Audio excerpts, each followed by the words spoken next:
The BS Report is a free-flowing conversation that occasionally touches on mature subjects. First of all, This is the BS Report with Bill Simmons. it might be cool, I don't know. And if it's not, I don't The care. BS Report with Bill Simmons. Bill Simmons works for ESPN. He's also named the sports guy, and he writes a comical sports column. He must be a popular dude. The BS Report. It's got a real dirty sound, like a rusty steak knife cutting through a well-aged steak. Now. Here's Bill Simmons. Welcome to the BS Report. Sunny Tuesday afternoon in Southern California, home of Game 6 and Game 7 in the finals, Lakers-Celtics. We're going to call my buddy JackO at work, talk a little Red Sox, talk a little Celtics-Lakers, and then bring in the czar of reality TV, Dave Jacoby, to discuss the season finale of Fresh Meat, which was surprisingly good on MTV. Let's call JackO right now. Complex Litigation, this is John. Oh, Johnny. What's up, buddy? How you doing? Good, thanks. How are you? I thought of you today because you emailed me the Ted Kennedy FBI sex party secret document from the Smoking Yes, Gun. Era. Meet me at the Carlisle Hotel. Bring your own paraphernalia. Era. There's nobody who enjoyed the stories of the Kennedy brother exploits in the 60s more than you and I. We used to stare at the picture I had of the three of them in Right. college, pretending the sexual orgy things they were saying to each other. So this Right. is kind of, I feel vindicated that they actually. Pretending the three brothers were making inappropriate comments to one another about last night's activities. I'm pretty sure that picture that you had in your house was taken after one such event as described in the SmokingGun.com today. Immortal luck. There's not a question, sir. So Johnny, I was in Boston for 8 days. Yeah, thanks for calling me, by the way. It's like an hour and a half away from me, but that's all right. You were tied up with the finals. I get it.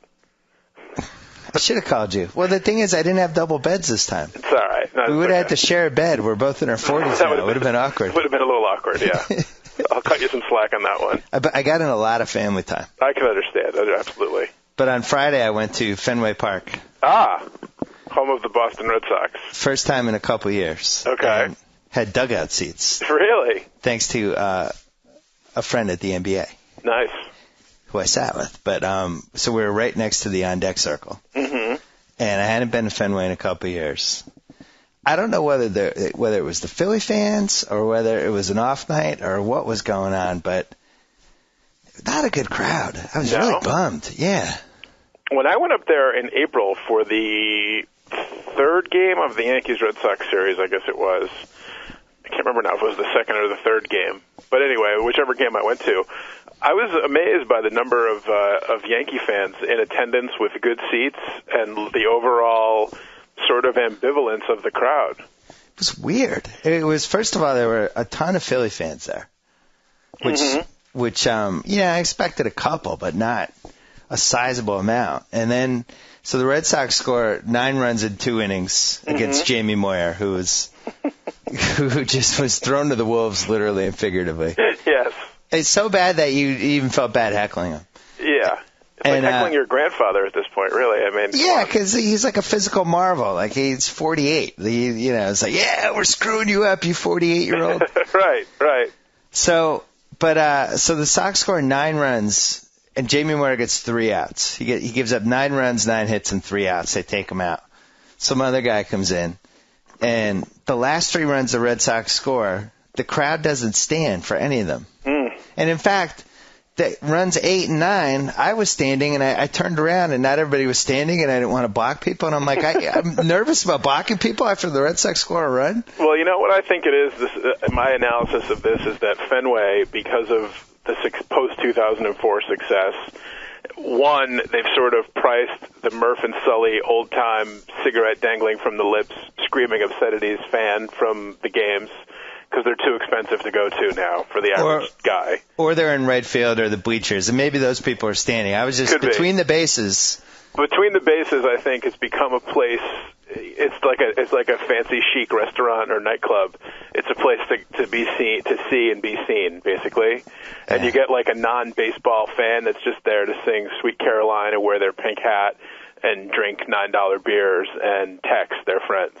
Well, that was the thing. There's a lot of texting. And I was trying to tweet, and the signals were jammed because I had some, we became fascinated by the Bat Boy, who was like 35 and had a wedding ring.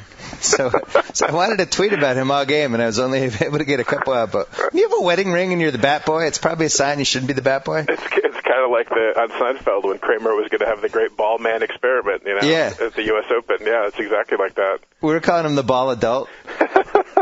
And he was dispensing the balls like he was, like he's major position of power. It's pretty annoying. But the crowd, so we're like, all right, maybe it's a dead crowd. Then the Sweet Caroline coming into the bottom of the eighth. All of a sudden, it became like Mardi Gras, very festive. People are standing, belting it out. It's like, all right, well, we didn't stand for runs 10, 11, and 12, but now we're standing and singing Sweet Caroline. I don't get it. How about the wave they get going in like the eighth inning or crucial points of the game? I remember they were playing the Yankees at some point this year, and a wave broke out, like an important part of the game, like a close nip and tuck game. Really? The Fenway, the wave? Yeah, the wave happened at the game I went to, too. And I was thinking, like, during the Pedro era, there's just no way it could have been 29-0, and they would have stood for the 29th run. Absolutely. The Sweet Caroline thing never happens, I don't think. It just made me think, like, hey, are all fans priced out now? Is that just the way sports is headed, where, and then I had the flip side of the experience. The Game 5, all three of the Celtic crowds were really good, but the Game 5 crowd was, 95% of as good of the crowd as the Bird era crowds. Like, it was just great. So maybe fans aren't dead, but man, it seemed very corporate in there to me. I was sad. It's disappointing. And I'm sure I've talked to people about Yankee Stadium, very similar. I watched Game 5 on TV, and I often think of you when I was watching. This sounds very romantic. I often think of you while watching Celtics games, but you had tweeted something about the Celtics dancers. I forgot if you tweeted it or it was one of your diaries about the Celtics dancers killing Red Auerbach.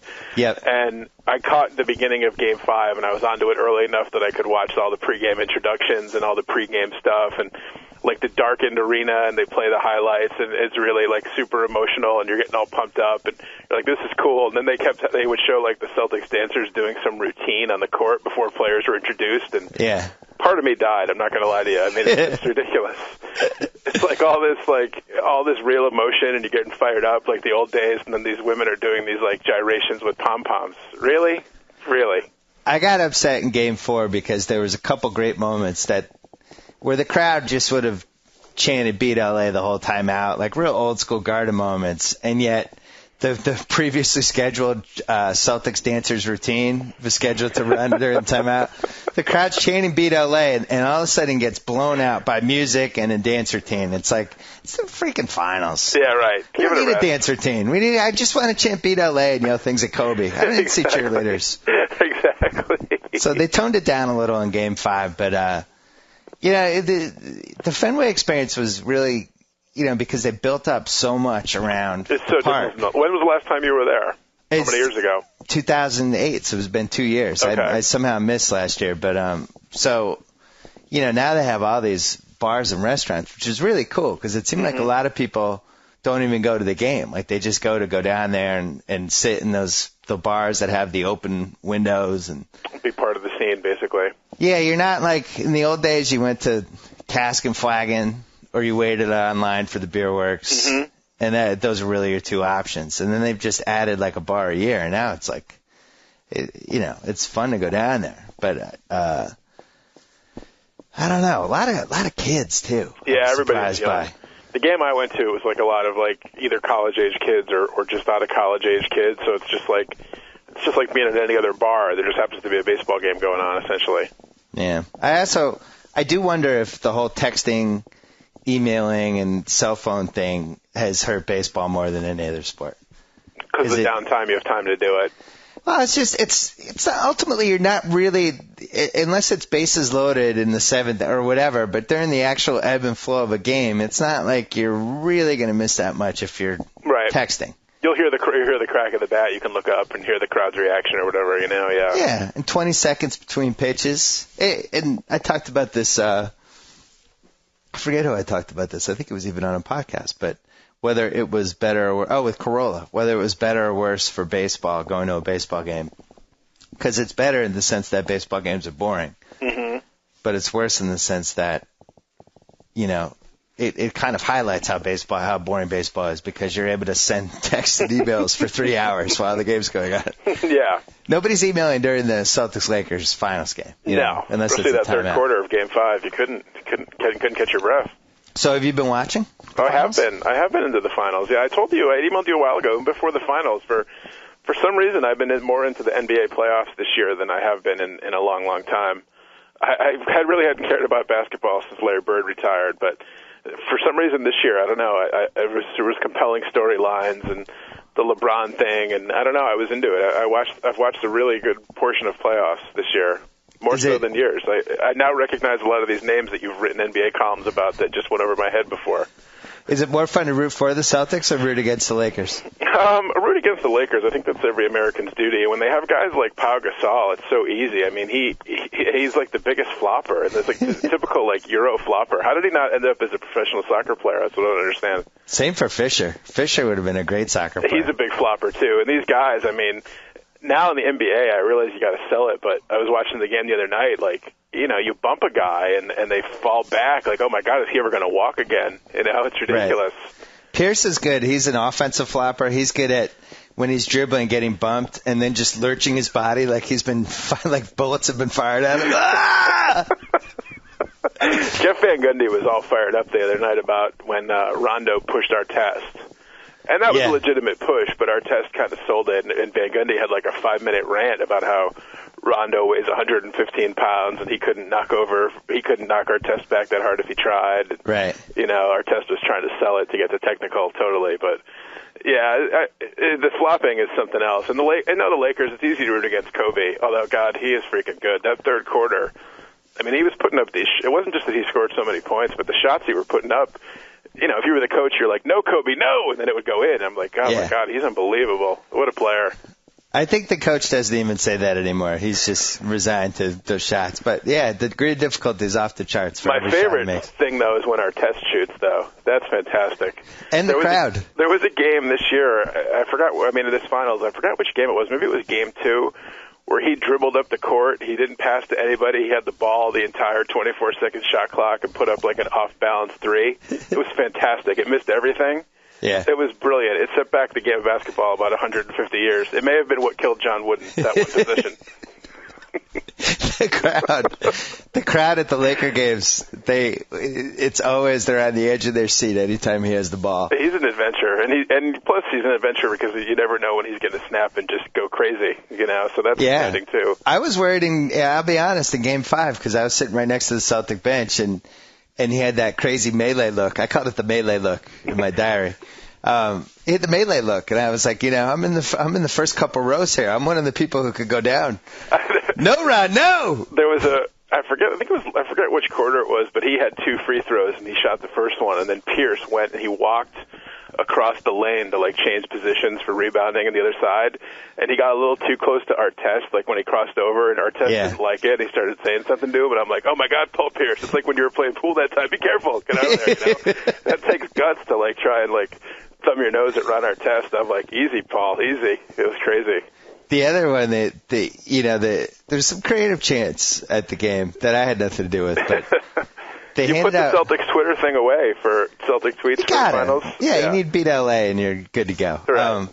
But so they handed out Khloe Kardashian masks. I saw that. That was cool. And then they had the ugly sister chant, which I don't think Odom even knew about until maybe Game 4 or Game 5. Because when he shot the free throws in Game 5, it was clear he knew about it. He bricked both of them. And it's just, I don't know whether that crossed the line or not. I personally would not have advocated it. I laughed. I thought it was, it was evilly funny, but at the same time, like, oof. All's fair in love and war in the finals, yeah. There were some harsh ones. The weirdest part was seeing the crowd chant different stuff at Kobe while his dad was 5 feet away. It seemed like he was enjoying it. I remember reading your diary about that. It said that you've achieved something when you can sit in an arena where 16,000 people chant that your son sucks and laugh about it. Yeah, he got like a huge kick out of it. I don't know if they didn't do the no means no chant that game, which I don't think he would have enjoyed that much. Yeah, that might not have been as funny. Yeah. That one's tough. The Boston fans, that one crosses the line a little. I remember when Kidd was playing there and they chanted wife beater. I even wrote at the time, like, that's like, at some point it crosses the line and just becomes kind of grisly. Yeah. And throwing something on the court the other night was that was job awful by the Boston fans too. That's too much. Yeah, that was too bad. That's rough. So how do you feel about tonight? We're taping this on the day of Game 6. I think this is the game. I just think it's so hard to win a Game 7 on the road. Yeah, they got to win. They got to win it tonight. It's just this podcast is the equivalent of a cigarette for you right now while you work off your nervous energy. JackO, Jacoby is coming on to discuss the dramatic finale of the Real World Road Rules. You know, I haven't watched any of that. I'm out of the loop. You missed out. It was a good one. Was it? Damn it. More importantly, they had they showed the preview for Real World New Orleans. Oh, nice. They're going back to New Orleans? They went back to New Orleans, and a little controversy this year, Johnny. Somebody peed on another roommate's toothbrush and didn't tell him.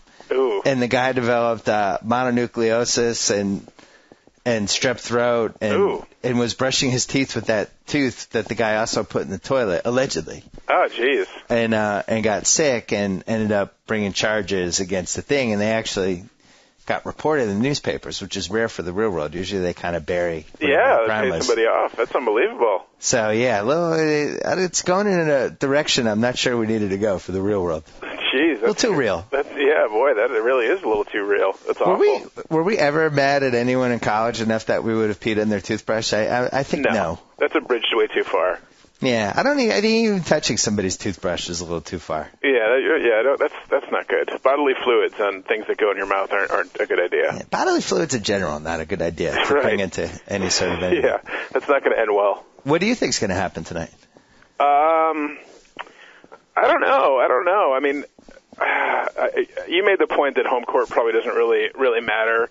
The Lakers are tough, man. Kobe's just so good, and yeah, he really is. I mean, he's going to be laying it all out on the line there. The question is anybody else going to join him on the Lakers? I mean, because the key to Game 5 was that he scored whatever he scored, 35 or whatever, but nobody else did anything, and he was out there all alone. And the Celtics have the big four now, I guess. Although Ray Allen super quiet this finals, huh? Little old. Jeez, he's aged showing quickly. his age. The thing is, though, he's done this before, and he'll snap out of it with like 7 threes, and that's what I'm hoping he can get hot in one of these next 2 games. But I think the biggest thing I just don't think the Lakers can win when Kobe is that dominant and nobody else is doing anything. It seems like that the team that they have is better constructed for everybody to help, and that's when they're kind of unstoppable. The one good thing for the Celtics is that after last time, he might be like, well, I'm in this by myself, and he'll just shoot every time he touches the ball tonight. That would be interesting. He'll just put it up and say, well, I learned the other night that it's all me, so I'm just going to have like a superhuman Jordanian effort and put up 60 by myself, and everybody just get the rebounds and get out of my way. I mean, that's basically what he did in the third quarter of Game 5. Right. And the lead of the Celtics grew because, again, it's the Lakers. That's not the best way for them to win. I don't blame him for playing that way because his team wasn't playing well, but at the same time, it's just not good for them to have him score 28 points and a half. The other guys just stand around and start watching him, and then they don't hustle. And do you think there's any bulletin board material stuff for the Phil Jackson, this team lost more games in the fourth quarter than anybody, and they're showing that to us right now? Oof.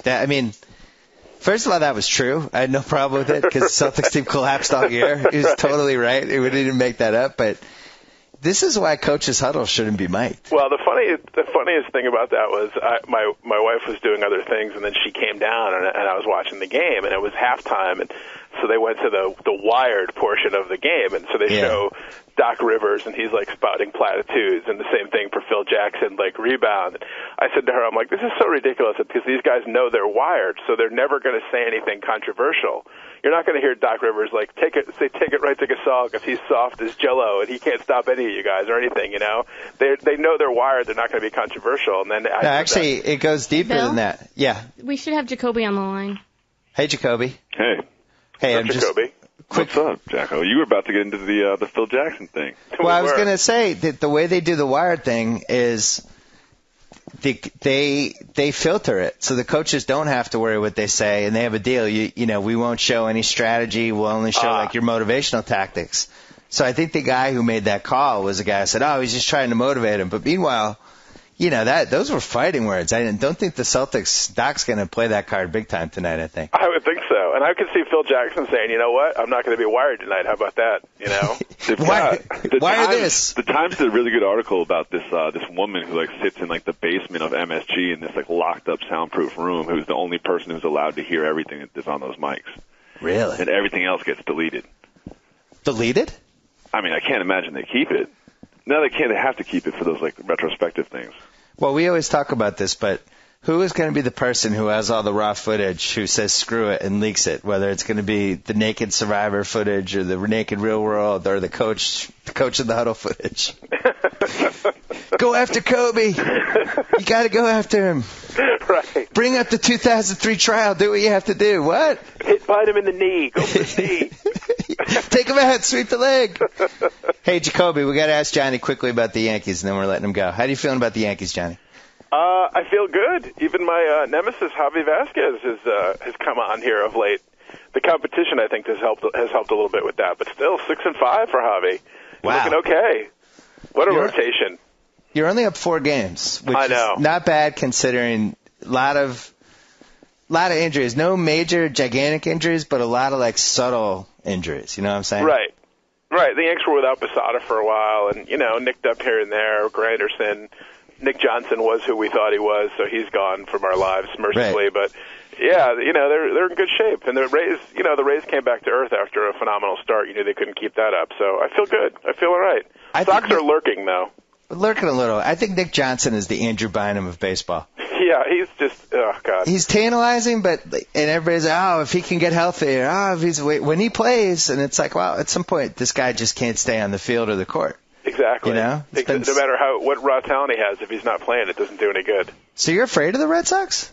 A little bit. They're lurking. They had a horrific start, and they're only 4 games. They're 5 in the loss and 4 games back. I mean, yeah, you got to be worried about them. If they get Beckett back, they've gotten contributions from like weird places. I mean, they haven't had Ellsbury all year and Cameron, and they bring up guys from the minors, and they hit a grand slam for in their first at bat. Big Papi was freaking player of the month in May. Interesting that he was awful in April, good in May, and lousy in June. Do steroids run on a 1-month cycle? Hey, settle down. Jacoby, what say you? I co-sign Big Papi all day. The guy starts slow regularly, and then everyone gets on his case, and then he starts performing again. It's routine. When I was sitting in those dugout seats on Friday, cold weather. Every time he walked by us, I did the Big Papi, we love you, and he kind of turned around with a smile, but at the same time, it was the same way your girlfriend smiles at you after you've dumped her and cheated on her and then gotten back together, and they have that kind of hurt look in their eye. And that's how he regarded our whole section. Like, thank you for the cheer, but at the same time, I can't forget what happened. That's the feeling I got from him. All of you were calling for him to be waived in April, right? He knows. He got his back up about that in the media. He's not happy. He's not going to forget that. I mean, he makes a great point. Like, with everything he did for the franchise, he deserved better, and the fans should have stuck with him. But at the same time, we're watching game after game, and he can't get around an 88-mile-an-hour fastball. It's like at some point.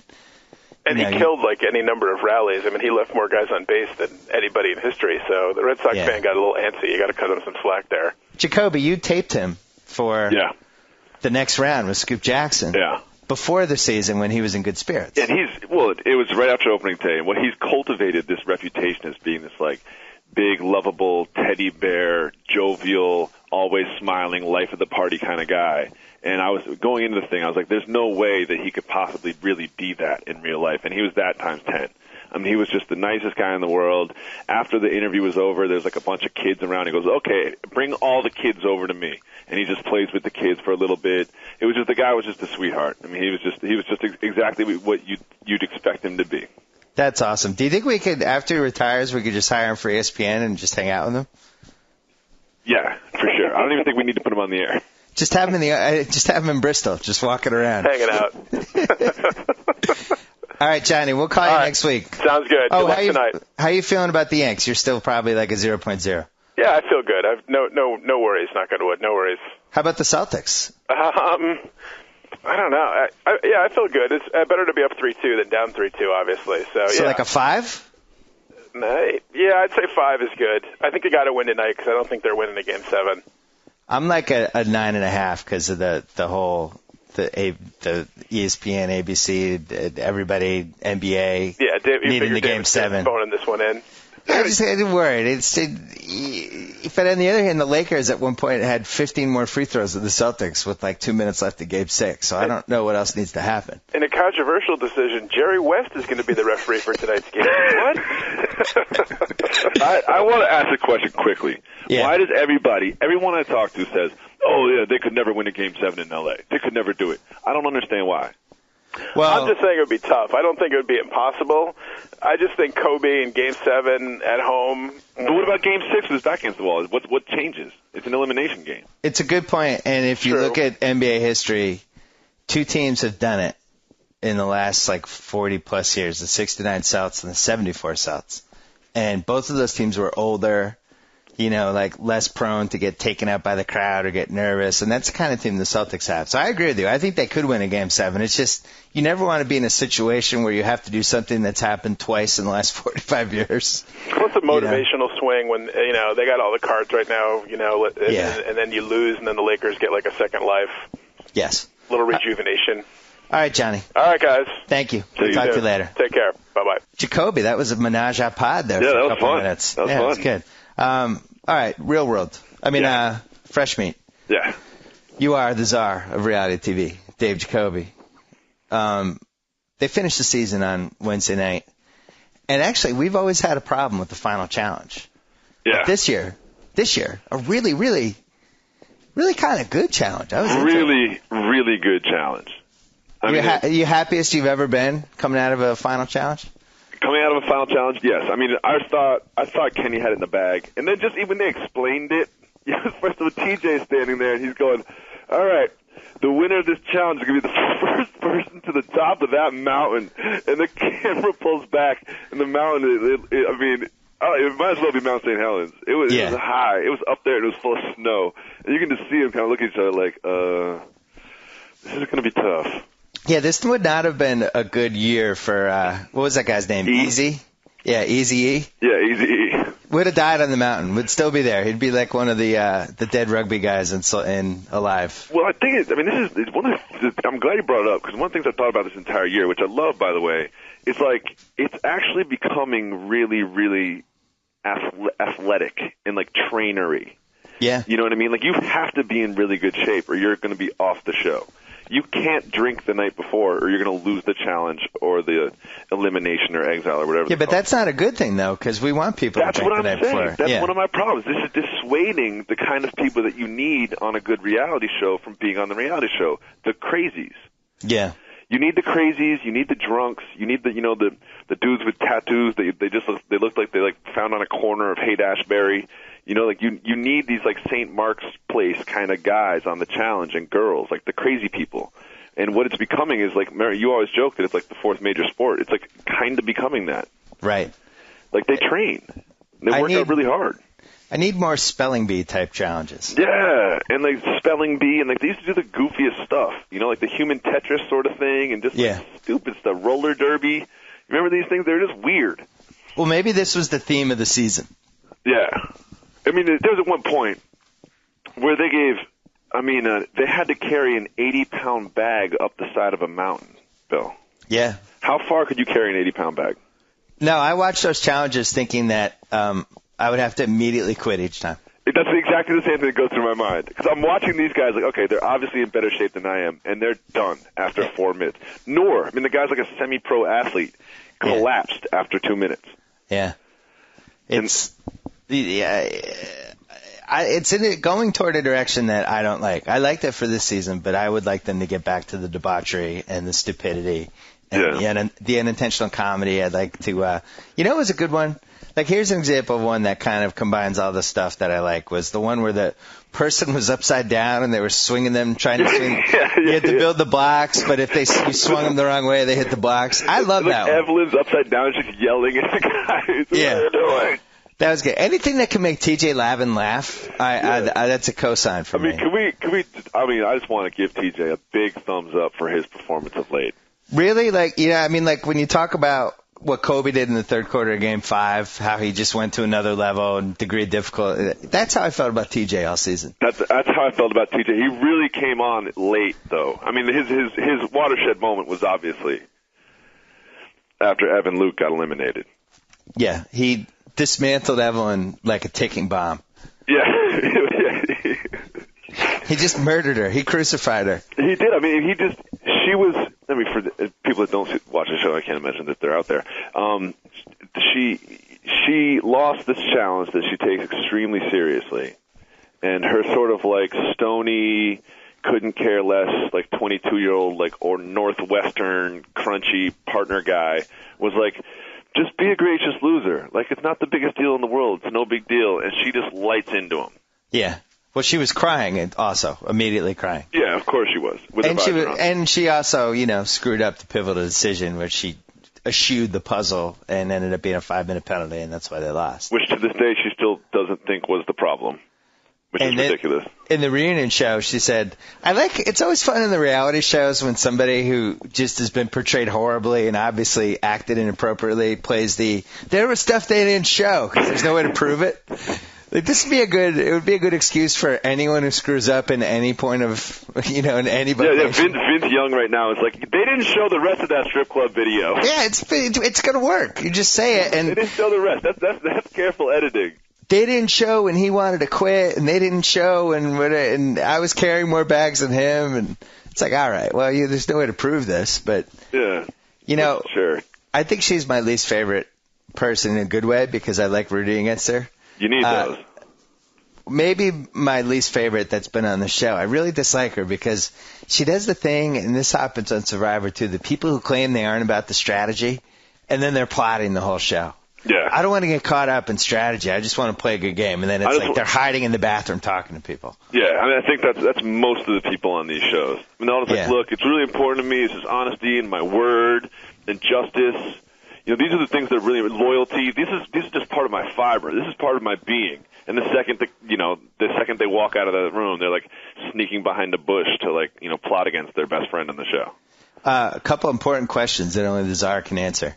Okay. Number one, in the reunion show, Laurel, Kenny's Amazon partner, kind of tried to pee a little bit all over Landon and Carly, saying that Landon carried Carly and she was and Laura was the best girl and anybody would have won with Carly and all that stuff. How'd you feel? Sour grapes? Well, listen, I may not have some inside information on this. Okay. All right. Now, there's some speculation. We have a mutual friend, Laurel and I, and her name is Holly, and she's the best.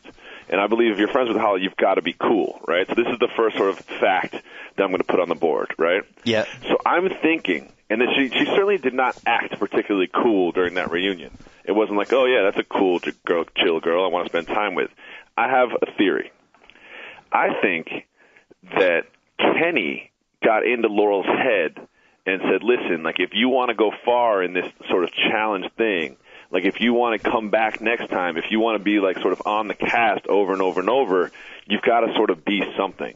And I think that it was like, you've got to sort of stir up the pot. You've got to go after somebody. You've got to get it going. But I think it was that also combined with a little bit of sort of natural, just sort of sour loser grapes. I like it. It's a great theory. Because I really think that Kenny, obviously you could tell from his behavior during the reunion show that, this is, he's obviously got some sort of like plan. I mean, the guy literally says, I want to be famous. If anyone out there can make me famous, come holler at me. Well, that was my next question for the czar. So Kenny says, I'm the only one who openly admits that I'm on this show to become famous. I want to be famous. I'll do anything. All you other guys are hypocrites. You're claiming to be on this show for the competition, for the money. You're all lying. True or not true? 100% true. Here's the thing, is Wes even later says, I can't respect anybody that says I want to be famous. It's like, really, Wes, you don't want to be famous? What, you're just here for, let me guess, the money? Because if you really want money, you know what you do? You go to medical school. Yeah. You get an internship at Goldman Sachs. That's what you do if you really want money. If you want to be famous, you know what you do? You go on an MTV reality show. Or you release a sex tape. Yeah. Like Danielle from Housewives. You see that? Not in my top 50 of people, reality stars I was hoping for. Not my top 100 or my top 200. No. Another great revelation I enjoyed from the reunion was that Jen and Pete are now in a relationship. Yeah, and with two ends. This prompted me because I was in my hotel room in Boston and it was 1:30 in the morning and I was bored as hell. I ended up Googling Pete to find out how old he was. First of all, that's awesome. Thank you. Well, I was tired. I'm old. Pete is just graduated from college. He's like 22. He's a bartender. Jen, what are we thinking for Jen? Like 28 at this point? 63. In L.A. She lives in L.A. She's done a few laps around the block. Not a couple walks, a couple jogs. Yeah, I think she's a Raiderette. I think those days are behind her, but I still think she's a young, attractive lady. Yeah, by young I probably mean 31. I'm gonna throw out there. I think it looks like Pete grew up in a nice section of Massachusetts. He's obviously had some luck with the ladies. He's had a nice life. Went to I think he went to Boston College. Sure. I don't. Well, I worry that he might be out of his league on this one. Here's the thing: so you were in Boston when you watched that, right? Yeah. And your family's in Los Angeles, and you felt like it's a long ways away, right? Yeah. That's a long distance. I mean, you're not just going to get in the car and drive for 3 hours. Here's the thing: long distance relationship with somebody who's a lot older, with Jen with two ends. With Jen with two ends. Who lives in LA. I worry for Pete. How many times do you think Jen has transgressed on our friend Pete? Well, that's what I worry about because I really like Pete. In fact, he's one of my favorite newcomers we've had, and I don't want Pete to get hurt. I'm not gonna lie. Pete's getting hurt. It's a done deal. Pete, 22. You can tell the next challenge is gonna be like, yeah, me and Jen, we gave it a shot, but it just didn't work out over long distance. And then they're gonna go cut to Jen's interview, and she's like, "Oh yeah, I just spent the entire night with the LA Clippers one night. Found out, that's just what happened. They're the Clippers, they need a good time." We also need Pete single for the next whatever challenge he does. So this is the next question for the Czar. Who do we bring back out of these fresh meat people? Laurel, I say yes.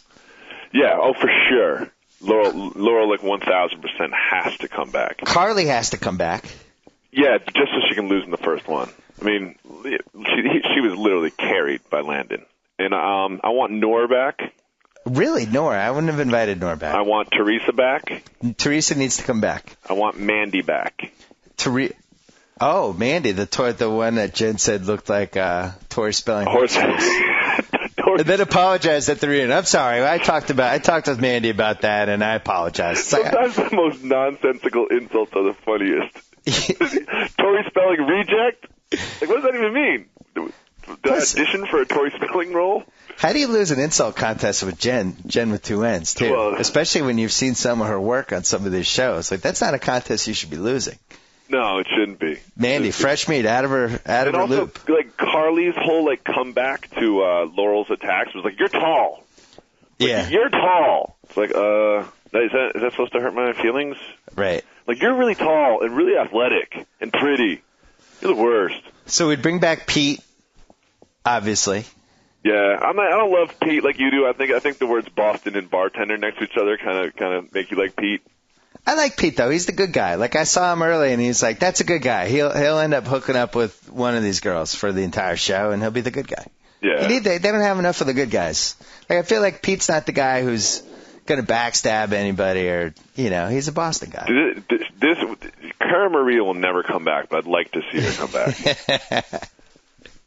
Yeah, you were devastated when she got back. I was, but I think a lot of it is kind of like the vacation hookup. It's like you get such limited exposure that you haven't really learned what the terrible parts are yet. Right. It's kind of like when you watch the first episode of The Real World, you're like, oh man, like these girls are cute. Like, oh, I would hang out with that dude. And then you watch episode 4, you're like, I don't even know if I can get through the end of the show. Yeah, that girl has a tattoo of an anvil on her back. You have those moments like 4 episodes. My God.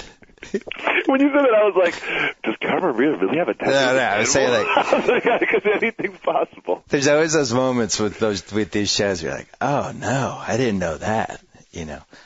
Next question. Right on. Yeah, this is vaunted territory because as far as I'm concerned, Alton was the apex of greatness during the season. I think Landon has the title now. No question about it. It was no alliances, just cranking out wins. No question Literally about it. carried his partner up a mountain. Alton is like the one guy, or not Alton, Landon's the one guy who's like, you know what, I'm just going to like sort of just play the middle and not get an alliance and just be a nice guy and be honest and, and just hope it'll work out for the best. And it does. He's like the one guy who like stays to that. You know what's weird, though? Those guys always win in reality shows. The people that avoid all the political and switching teams and it's just like, I'm an honest guy. I'll hear what you have to say, but I'm not going to backstab anyone. It seems like those are the people that win. If only that was the case everywhere.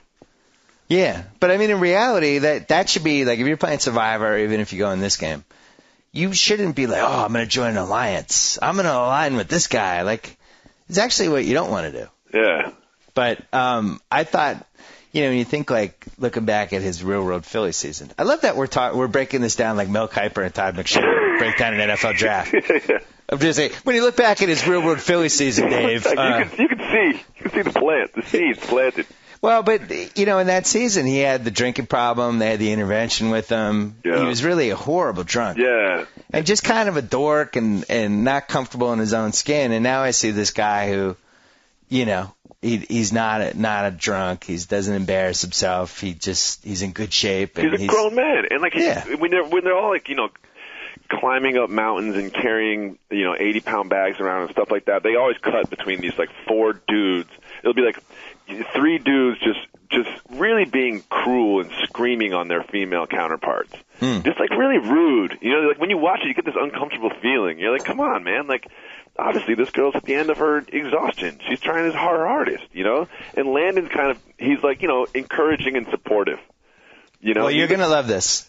So I think there are parallels between why Landon won and why Kobe lost Game 5 and might lose his finals. Ah.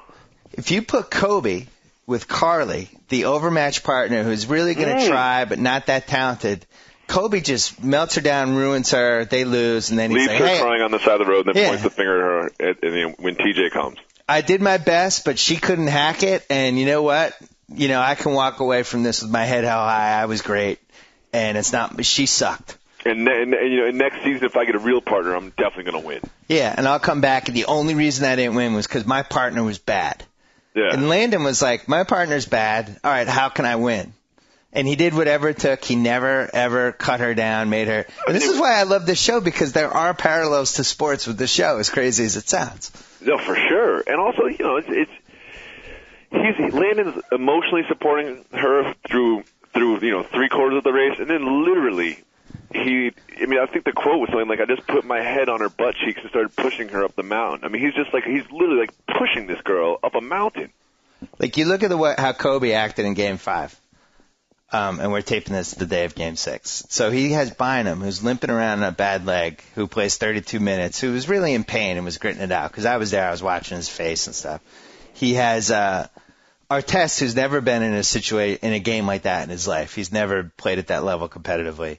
He's got Gasol, who's got three Celtics banging him on every play. Like, those guys were all trying hard. It's not like those guys had quit on him or anything. Mm-hmm. And he was so mad at all those guys. He was walking around literally with his fist balled. He was so mad at everything. And I don't know if that's being a leader. I don't blame him for how hard he played. I thought he was magnificent, but I don't know if he's a leader. I mean, you were there. Give me a little bit more of the details of the stuff that you're seeing that close that we're not seeing on TV. Kobe was like a volcano. He was and we saw it that one replay where he yelled at Phil Jackson, I'm going to guard him. Yeah. Right in front of our test. He said it right in front of him.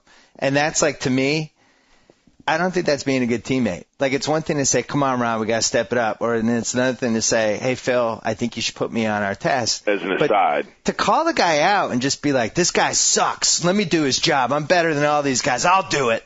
I don't know if that's being a leader. And I don't think there's a huge track record of teams winning that way. Yeah. I mean, if there was a team that could win that way, it's probably this team, because that third quarter performance was pretty weird. But at the same time, he had 19 straight in that quarter, and the Celtics extended the lead because the way basketball works, it's not an individual sport. It's a team sport. No. And, you look at the way the Celtics play, and they're all about the way they mesh with each other. Nobody has to be a star. They can win with any guy having a bad game. Very unselfish. And, that's usually going to win in basketball if the teams are even. I just, there's a part of me, and this is not 100% accurate. I'm just gonna put that caveat on there, Bill. Yeah. There's a part of me that thinks the team that's having the most fun is going to win. And even when the Lakers win, it's like, it doesn't even look like they're having that much fun.